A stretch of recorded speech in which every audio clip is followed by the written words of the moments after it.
Now, the greatest radio shows of all time. Suspense. The Shadow Node. Washington calling David Harding, counter-spy. Classic radio theater. The Great Gildersleeve. Fibber McGee and Molly. Dragnet. Gunsmoke. The Lone Ranger. Now, step back into our time machine with your host, Wyatt Cox. Good evening, friends of the Inner Sanctum. Cold War drama to start out this hour with I Was a Communist with the FBI starring Dana Andrews. This episode entitled Rich Man, Poor Man and was originally broadcast July 16th, 1952. I was a communist for the FBI.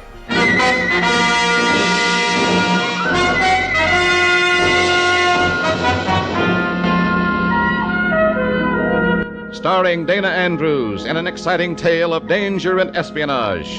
I was a communist for the FBI.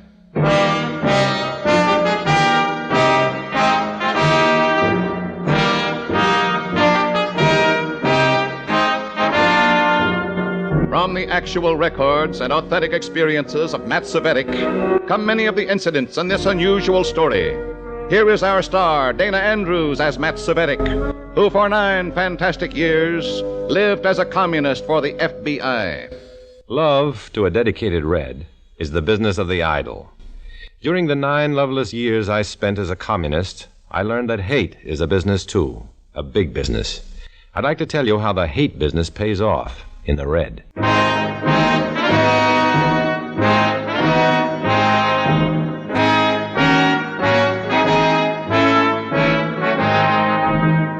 Now, here is Dana Andrews as Matt Cvetic, undercover man. This story from the confidential file is marked Rich Man, Poor Man.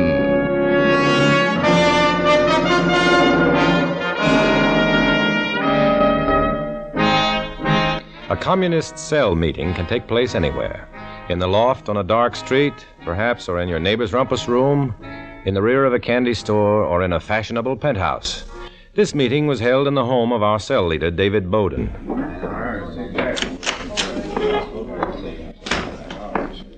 Comrade! Good news, comrades. Delightful news. The plum has been chosen for our exalted cause. A fat, ripe, juicy plum. His name? The name of our plum. The irony delights me, simply delights me. His name is Jules Jordan. Oh. Jules Jordan, the publisher? The same. A millionaire with a social conscience. Publisher of that great liberal weekly, Open Thought. Comrade Bowden. Ah, Comrade Cvetic. You look worried. Well, this man, this Jules Jordan, with his bourgeois conception of liberalism, I don't trust him. Comrade Cvetic, Jordan is obviously a capitalist who fears the inevitable revolution. We have been assigned to put his millions to work for the Red Master Plan. In the past few weeks, I've made it a point to become friendly with Mr. Jordan. Quite friendly, in fact. He now comes to me for advice on the editorial policies of his magazine. One liberal to another, that sort of thing. You work fast, Comrade Bowden. This assignment is my responsibility, Comrade Cvetic. Its success is my success within the party. Its failure... There can be no failure. Good. Good. I'll need competent, trustworthy assistance.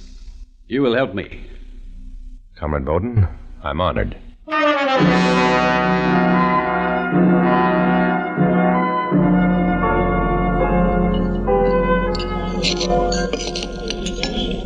Will you pass the menu, please? Oh, here you are. There's red on the M.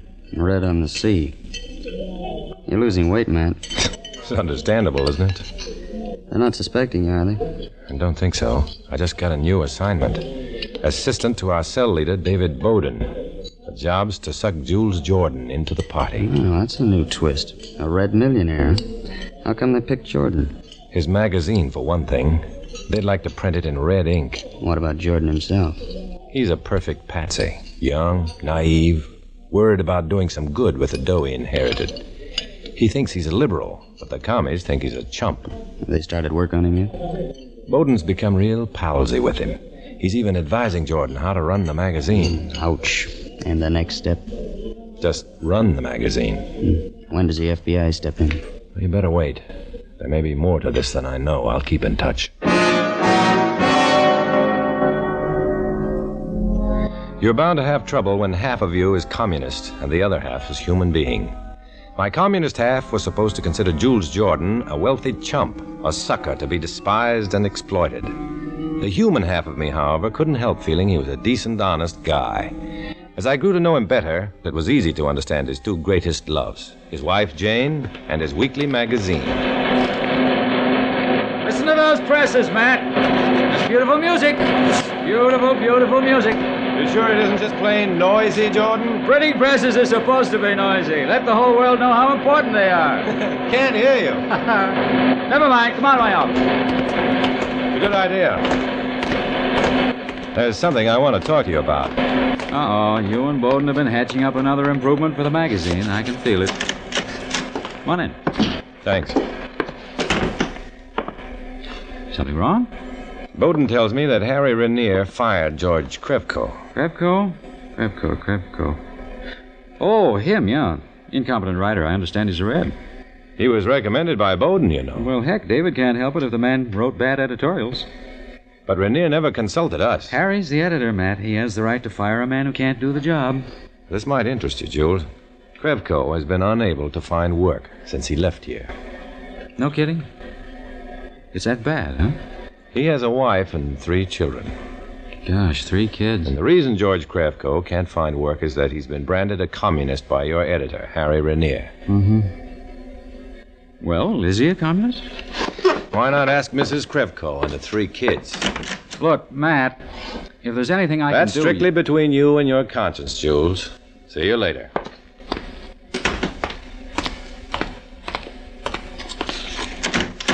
Ah, Matt, you were superb.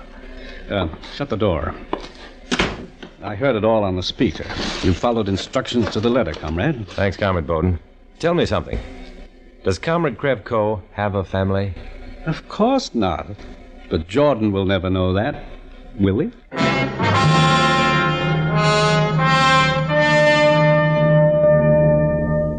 It made me sick just thinking about it. But evidently the germ that had been planted in Jules Jordan's conscience took effect immediately. The following night, David Bowden and I were invited to dinner at the Jordan home. Jules was his usual genial self, light-hearted, gracious, charming. His wife, Jane, was charming, too, but cold. Cold as ice. What's the matter, Janie? You don't seem to be with us. Oh, I guess my mind was wandering. Which way, Mrs. Jordan? To the right or to the left? Politics again. It's very strange. Strange? Yes. Other men talk about their families or baseball or that terrific weekend in Atlantic City or have you read any good books lately? But not you. You and Mr. Bowden seem to be impaled on one subject, politics. The revolt of the masses. Jane, I invited them here to talk politics. I'm sorry, Jules. Must be the woman in me that objects. As for the revolt of the masses, Mrs. I said Jordan... I'm sorry. Here's what I had in mind, gentlemen. After Matt left yesterday, I did a lot of thinking about, what's his name, the fellow who was fired? Krevko. Yes, Krevko.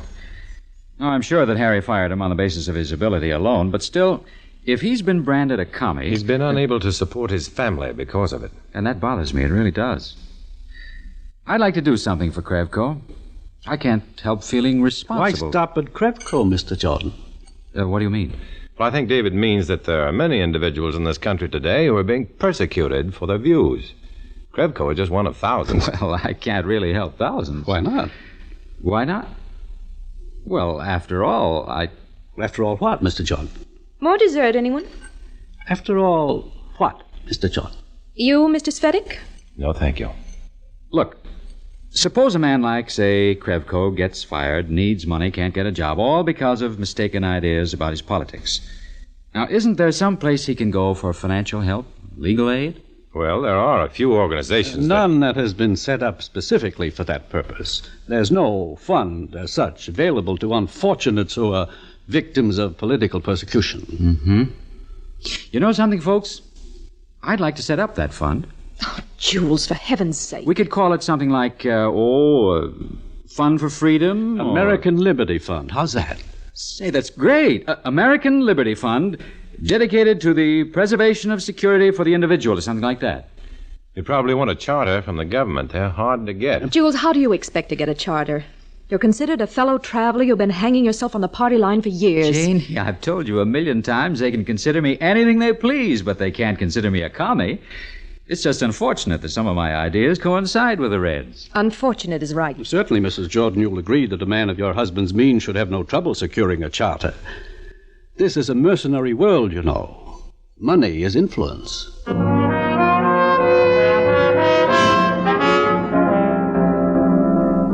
The remainder of the evening was miserable. While Bowden and Jordan buzzed and fussed over plans for the American Liberty Fund, Mrs. Jordan burned withering glances across the room at me. Finally, after a small eternity, it was time to leave. I paused in the open doorway to button my coat. Mr. Svetic. Yes? I'd like to ask a favor of you. Of course, Mrs. Jordan. Believe it or not, I've never interfered with my husband's work before. But you and your friend have changed all that. Let my husband alone, please. Go away and let him alone. Are you afraid of losing him to a greater cause, Mrs. Jordan? Is our influence stronger than yours? No. No, it isn't. I won't let it be. I think I love him more than you love that greater cause. Coming, Matt? I'll be right there, David. No need to make a contest of this, Mrs. Jordan. Some things are inevitable. Like the revolt of the masses? Exactly.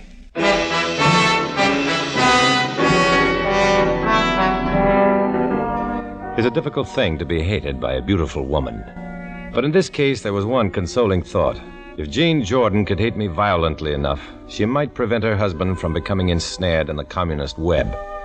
That web, by the way, was being drawn tighter and tighter about him. The charter for the American Liberty Fund was granted before I could have my FBI contacts stop action on it. And then my Red Cell leader, Bowden, introduced a new element, something I had hoped to be able to avoid. Sit down, comrade. I want you to listen to this. What is it? Perhaps you've wondered why I mistrust that Harry Rainier. I recorded this conversation in Jules Jordan's office this morning on tape. Those hidden microphones are invaluable, aren't they? Standard procedure. Very practical. Listen. Those two friends of yours, Jules. The place is crawling with Reds. Relax, Harry. You're getting giddy. Giddy? Wake up, Jules. Check up on your personnel. Check up on the content of your magazine. No matter what measures I take, the stories come right out from under Stalin's mustache. I've been expecting this from Rainier for some time. See these things yourself, Jules. If you'd spent less time with that American Liberty Fund. What's your beef about that? Have you noticed where that money is going? Your money is being used to bail out commie goon boys. To give a bunch of red plug uglies a chance to... Oh, I see what you mean about Rainier, comrade. But I think he feels a need here. Keeps things in proper perspective. Rainier is dangerous, Comrade Svetic. You will please see that he's eliminated. Aye. How? Anywhere you see fit, as long as it's quick and lasting.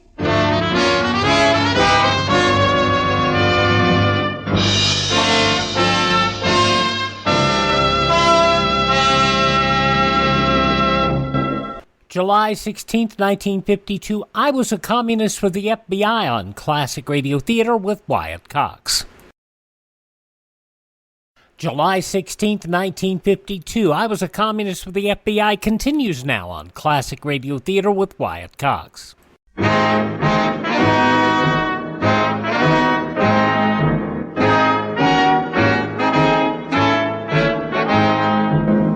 Now back to Dana Andrews, starring as Matt Savetic in I Was a Communist for the FBI, and the second act of our story.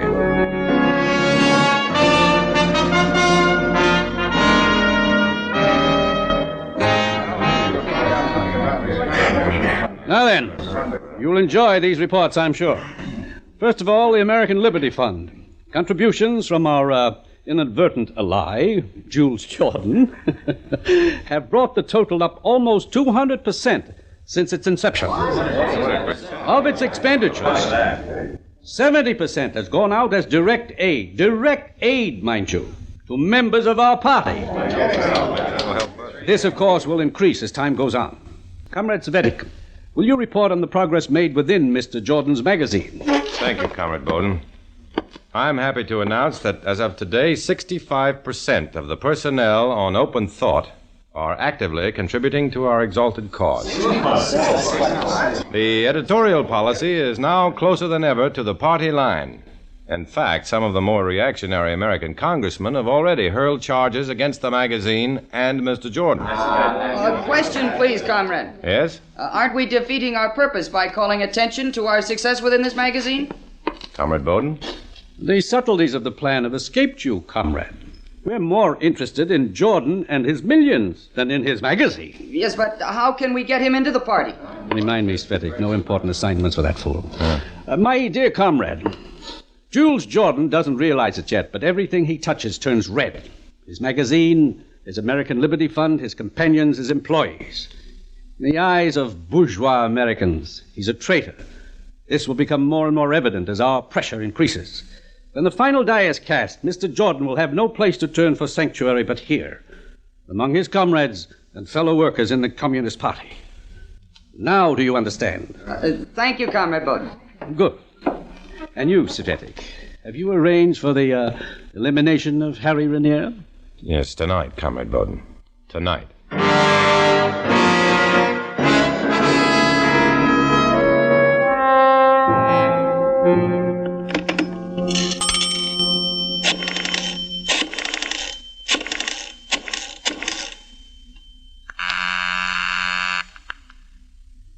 Beaker speaking. Beaker, this is Red. It's about time. Yeah, just worried. Listen, Bowden wants me to liquidate Harry Renier. Who's he? Editor of Open Thought. He's too suspicious of us. Can't you get out of it? Funny, man. It's got to be done tonight. Tonight? You've got to help me. All right, start talking.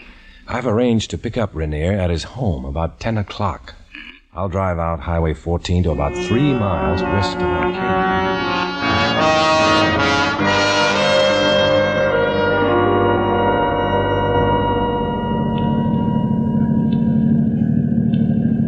Seems to me it's pretty late to be visiting the Jordans. Jules insisted on having the meeting tonight, Harry. You know how he is. Yeah. Well, what's the big rush? I don't know. Something about Red infiltration on the magazine. Well, maybe the boss is waking up at last. That car back there. It's been behind us since we left the office. Really? I hadn't noticed. Funny. That car's still back there. I'd swear it was following us. You got the jitters or something? I don't know. Maybe. Say, isn't it taking us a long time to get to the Jordans? Same as usual. What are you turning here for? Hey, wait a minute. We're nowhere near the Jordans. Sit down. What is this? Where do you think you're... Be quiet, will you? Nothing is going on. I don't like it. I'll stop the car. Let me out of here. Sit still, Harry. You'll get hurt. Hurry.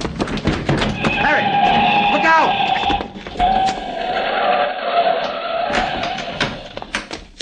All right, Renier, stay where you are. You won't get hurt. What's this all about? What do you think you... We're from the FBI. FBI? I don't understand. No, you won't for a while. Take care of him, boys. See that nothing happens to him, Beaker. Now, he'll be all right, Matt. A little confused, but safe. At least the commie knuckle gang won't get to him. How about you, Matt? What are you going to tell your little red teammates? Lies. After working with them this long, it's easy to lie, especially to them.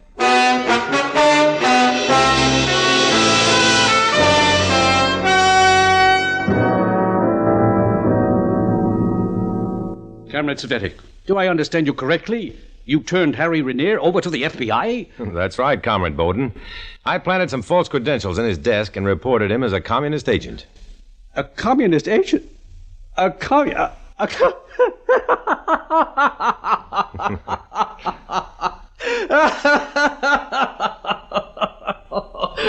dear me, delightful.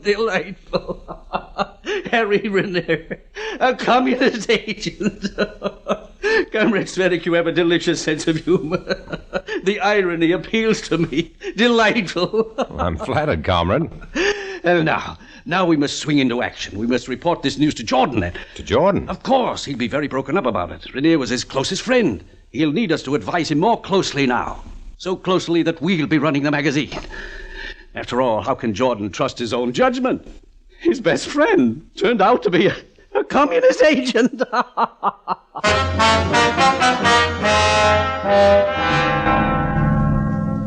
I hadn't expected this at all.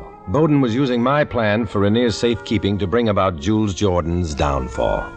There was no time for me to undo what I had done. Only one chance was left. Mrs. Jordan. I had to make her hate me. Her influence over her husband was strong. I knew that. The best way to put this influence to work was to make her hate me violently, bitterly. And the conclusion of I Was a Communist with the FBI, July 16th, 1952, follows these words on Classic Radio Theater. You ever make a change and then think, why didn't I do this years ago? Well, that's how people feel about switching to MediShare for their health care, especially now with inflation the way it is. People are very happy with the savings. Most families save about $500 a month when they switch. It's a huge help when prices are going up so fast in so many other areas. And MediShare's customer satisfaction rate is double that of health insurance. It's just a different experience, and people really like that. MediShare is an alternative to health insurance. It's a community of Christians who share each other's healthcare bills, and it's been going strong for over 25 years. It really is the gold standard, the most trusted name in healthcare sharing. Find out why people love it, find out why they rave about the customer service, and find out how good it feels to save some money right now. They're super easy to talk to. Here's the number, 833-34-BIBLE. That's 833-34-BIBLE, 833-34-BIBLE.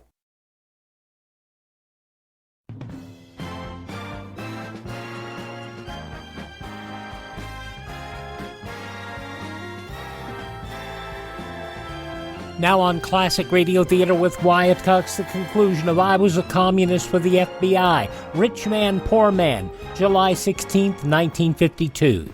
I don't understand it. I just can't understand it. Harry was always such a sensible guy. I've known him for years. He just can't be a red agent. I won't believe it. Facts are facts, Mr. Jordan, no matter how brutal they seem. But Harry's the last guy in the world to... I don't know. I don't know. Reason, Jules. Reason. Emotion is useless at a time like this. You're not being much help, Mr. Spetic. Look, would you mind, fellas? I think I'd kind of like to be alone for a while and figure this mess out. Please go. Jules is awfully upset. But the logic is so clear, so crystal clear. We know now why your friend Rainier tried to turn you against us. Yeah, okay. This explains why he disagreed with our editorial suggestions, why he accused us of planting Reds on the staff, when he was the biggest Red of them all. All right. Mr. Bowden, will you please let Jules alone? It's important that your husband realize these facts now, Mrs. Jordan. It's important that you both let him alone. Can't you see he's upset? It's okay, honey, it's okay. This display of shabby sentimentality is certainly a poor substitute for reason. It may be poor, but it's the only one we've got. Now get out, both of you. Get out. Not yet, Mrs. Jordan. Indeed not. Your husband must realize his responsibility to his employees, his readers, to the ideals his publication stands for. Ideals? Whose ideals? His, Harry's, or yours? Ours, of course. All others are mere delusions. Get out of here. Get out. Honey, take it easy. Let them up. They've been right all along. They can handle it better than I can. Handle what? Your magazine? Jules, you can't. Let's face it, honey. Who am I to tell him what's right and wrong? I can't even pick my friends. At least I know David and Matt are right thinkers. Thank you, Mr. Jordan. We'll go now. Jules, for the love of heaven, listen to me. Jules, please, you've got to listen to me.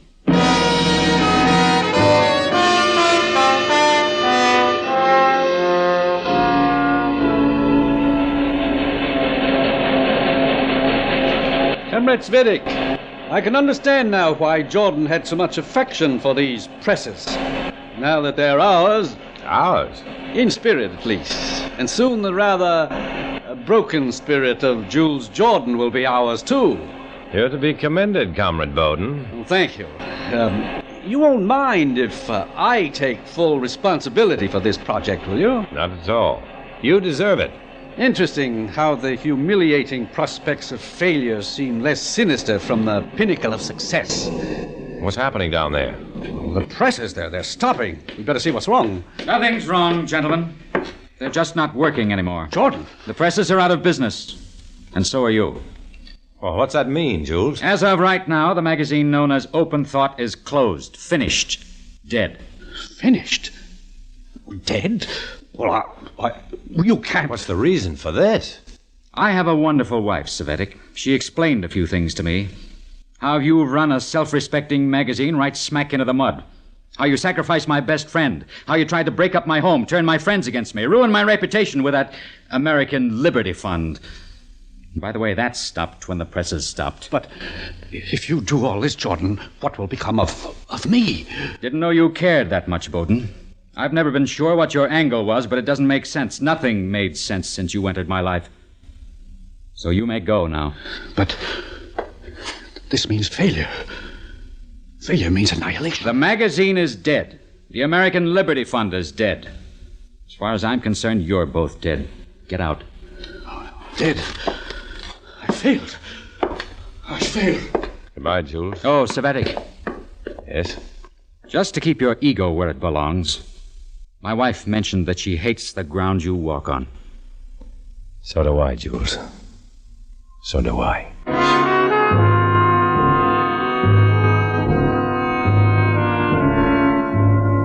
It goes on and on and on. The hating, the bitterness, the chaos of mind and soul. Bowden is gone now. He never appeared at another cell meeting. The Jordans? They're around somewhere, nursing their bruised ideals. Harry Rainier is free and safe. But none of them can ever know the real story, the full story. They'll continue to hate the ground I walk on, the ground I must walk alone.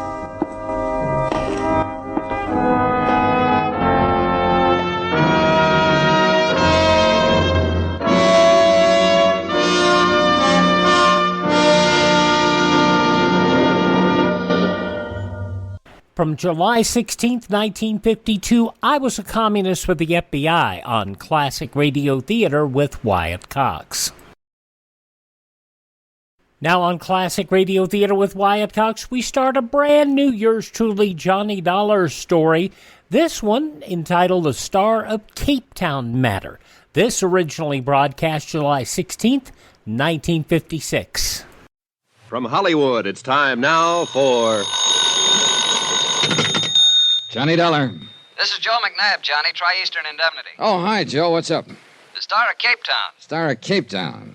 Constellation, celebrity, or ship? Wrong 3 times. The Star of Capetown is a diamond about the size of a jumbo olive. Oh, sounds like it'd make a nice ornament for a martini. Except I'm strictly a lemon peel man. Now, this is serious, Johnny. I'd like you to take a look at it. Now, what's so interesting about it, except it's probably worth $100,000? Make it 150. That's what we've insured it for. Oh? Got quite a history to it. 3 men we know of have been killed over it in the last 50 years. This stone I'd like to see. Where is it? Name of the stone, Johnny. Star of Cape... Hey, wait a minute. In Cape Town, South Africa? That's right. Interested? I'll be right over.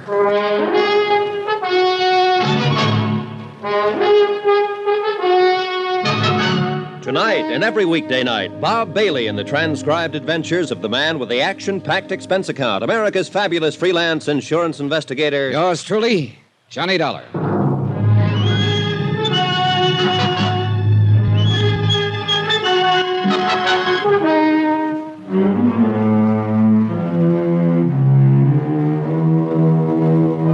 Expense account submitted by Special Investigator Johnny Dollar to Tri-Eastern Indemnity Associates, Home Office. Following is an accounting of expenses incurred during my investigation of the Star of Capetown Matter. Expense account item 1, $1.50 cab fare from my apartment to the office of Tri-Eastern Indemnity Associates. Joe McNabb was waiting for me.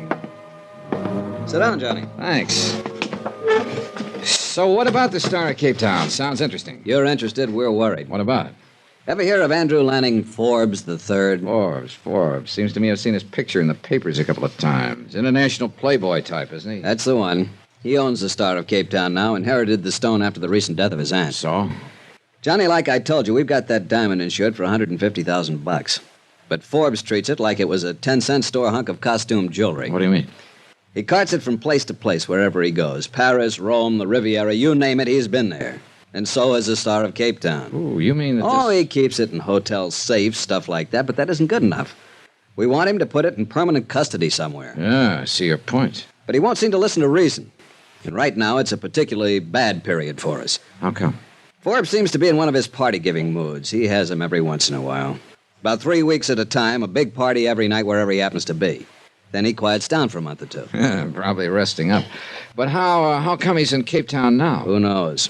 Who knows why he goes anywhere he does? Oh, brother, sounds like a real character. Yeah, but what we want you to do is to talk him out of being a character long enough to put that diamond in a safe place and to keep an eye on it until he does. We got a plane reservation for you tonight at midnight. Tonight? Now, just a minute. Now, look, if it's the money you're worried about, don't be. This means a lot to us. We're willing to pay accordingly. Joe, you may not believe this, but I wasn't thinking about the money. Then what? Those 3 men who got killed over that diamond. You told me about them over the phone. Oh, that. Look, the diamond's 50 years old. Those 3 killings were 20, 30 years ago. Just the same, 3 is always a crowd. And I wouldn't like to see it increase by 1. Expense account item 2, $360 cab fare to my apartment to pack and then to the airport, where Joe McNabb met me and told me 3 tired jokes in 2 minutes in a very subtle attempt to keep my mind off the 3 dead men as he gently steered me to the plane. Item 3, plane fare to Cape Town, South Africa.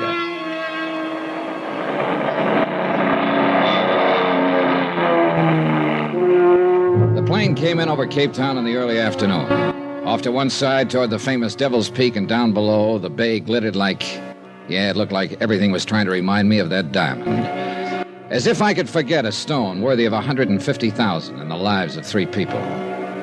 Item 5, cab fare to the residence of Andrew Lanning Forbes III.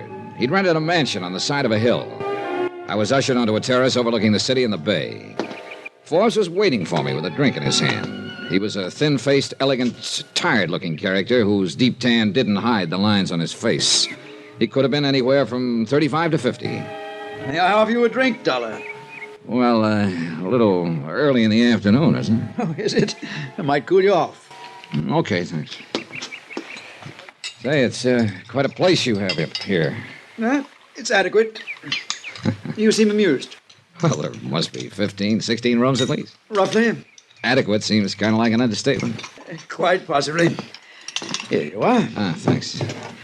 Look, Dollar, it was very thoughtful of the insurance company to send you all the way down here, but also it was, wouldn't unnecessary be the word? Well, that depends, Mr. Forbes. What do you mean? The company I represent is pretty jittery over that diamond of yours, the Star of Capetown. Mm-hmm. Would you like to see it? Well, yes, but I think we ought to... Here it is. You carry it around in your pocket? Why not? I have no holes in my pockets. Oh, now look, Forbes. But no. I'm really not as bad as that, Dollar.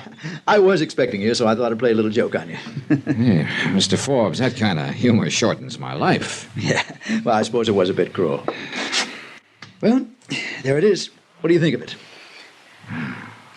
McNabb said it was the size of a jumbo olive. Looks more like a golf ball to me. Quite vulgar, isn't it? Oh, what a cutting job they did on it.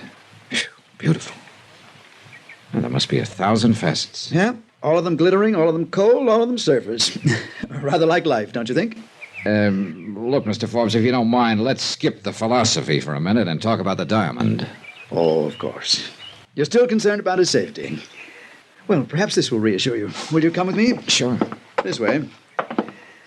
I have a very efficient wall safe in my bedroom. In here. So, you see, I do take precautions. Here we are.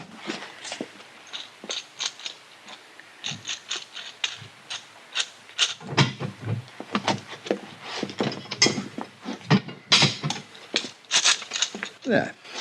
Are you reassured now? No. Your bedroom opens off the terrace. It'd be too easy for somebody to get at that safe. Very well, Mr. Dollar.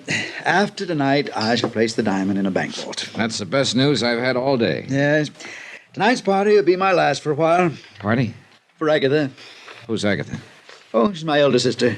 She's on a world tour, arriving here in Cape Town later this afternoon. I'm going to surprise her. Hey, wait a minute. You came all the way here to Cape Town to throw a surprise party for your sister? Well, I wasn't doing anything else at the moment. Why not? Well, I could think of a couple of reasons, but they probably wouldn't sound convincing to you. Probably not. Although they probably would sound convincing to Agatha. Oh?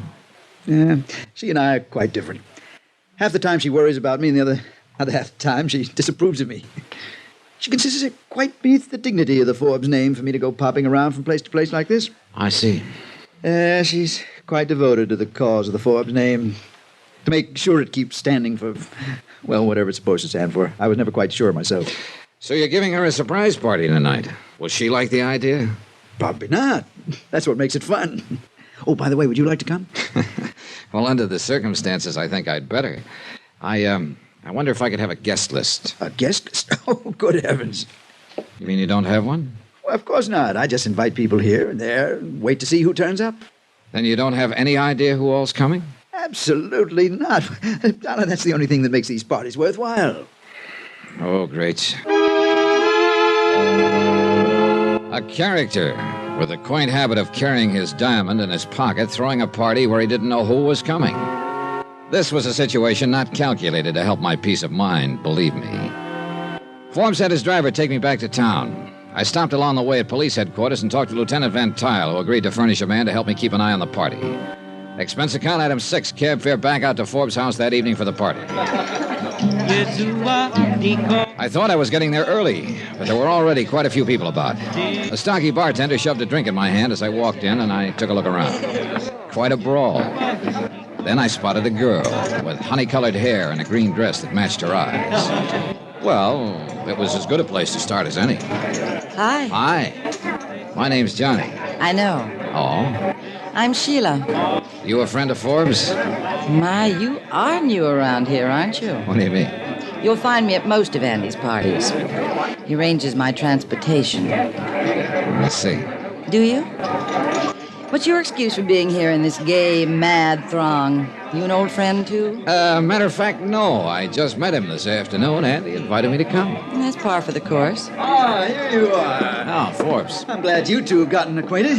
Enjoying yourself, Sheila? Delirious. Isn't she wonderful, Johnny? She's always so gracefully bored. You see, Johnny, I perform quite a useful function around here. I'm always good for laughs. Yeah.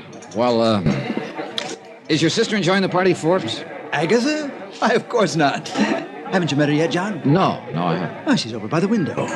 The thin, aristocratic, tired-looking lady. Oh, yeah. Yeah, I see what you mean. Well, that's her look of disdain. She thoroughly disapproves of this whole party, and of me, of course. And of me. Come along, Johnny. I'd like you to meet Agatha. Oh, you're taking a chance. She'd probably disapprove of me, too. Oh, no. You look like the respectable type. Thanks, I guess. She'd thoroughly approve. I seem to have another guest arriving. Would you two excuse me? I'll introduce you to Agatha later, Johnny. Yeah, sure. The perfect host, when he wants to be. Oh. Who's the new arrival? Her name is Helen. Andy met her a day or two ago. Well, I'll say this for her. Yes. Isn't she? Sorry. Don't be. I'm used to it. You know something, Sheila? I don't get you. Oh, I'm not so hard to figure out, Johnny. I think you are. You don't like these parties any more than Agatha. Oh, now watch it, Johnny. You start comparing me to her, and she's going to disapprove of you. Okay, but I still don't get it. You don't like the parties or Forbes' other friends, yet you keep... tagging along. Yeah, I've got a perfect attendance record. Why? Well, I guess there's one obvious reason, but that would sound real corny. Maybe not. So let's just say that after you've been riding the merry-go-round long enough, standing on solid ground doesn't seem normal. Oh? Well, maybe if you keep riding that merry-go-round, you'll grab the brass ring someday. Don't bet on it. Sheila drifted over to the bar, where she sat quietly drinking the rest of the evening. I somehow felt sorry for her, but I knew she'd bought her own ticket to the merry-go-round, at least for the first ride. I looked over at Forbes and started sweating. He was showing the diamond off to the party. But before I could get to him, Agatha did. She must have told him in dignified but firm tones to put the ice on ice. He laughed and took it back to his room, so I relaxed. The party dragged on. Agatha managed to look frigidly pained the rest of the evening, but Forbes was obviously enjoying himself with Helen. They danced, then went out on the terrace. Sheila turned her back and concentrated on her drink. Finally, I went over to the bar. Sorry, Johnny. Looks like the bartender's gone home. That's probably a good idea. Good night. She headed carefully for the door and went out. Then I realized I hadn't seen Forbes for 10 or 15 minutes. I went out on the terrace. Nobody in sight. I walked to Forbes' bedroom door. Mr. Forbes? Forbes? No answer. One lamp was lit. Forbes was on the floor. The knife had gone in low under his ribs. He probably hadn't made a sound. Nearby was the case in which he'd kept the Star of Capetown. It was open and empty.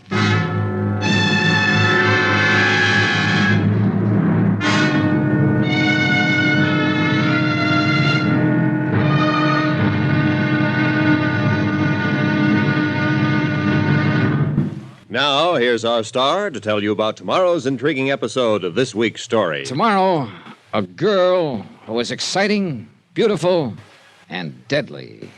Join us, won't you? Yours truly, Johnny Dollar.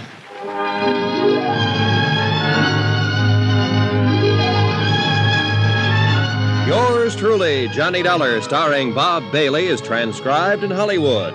Written by Robert Reif. It is produced and directed by Jack Johnstone. Be sure to join us tomorrow night, same time and station, for the next exciting episode of Yours truly, Johnny Dollar. Roy Rowan speaking.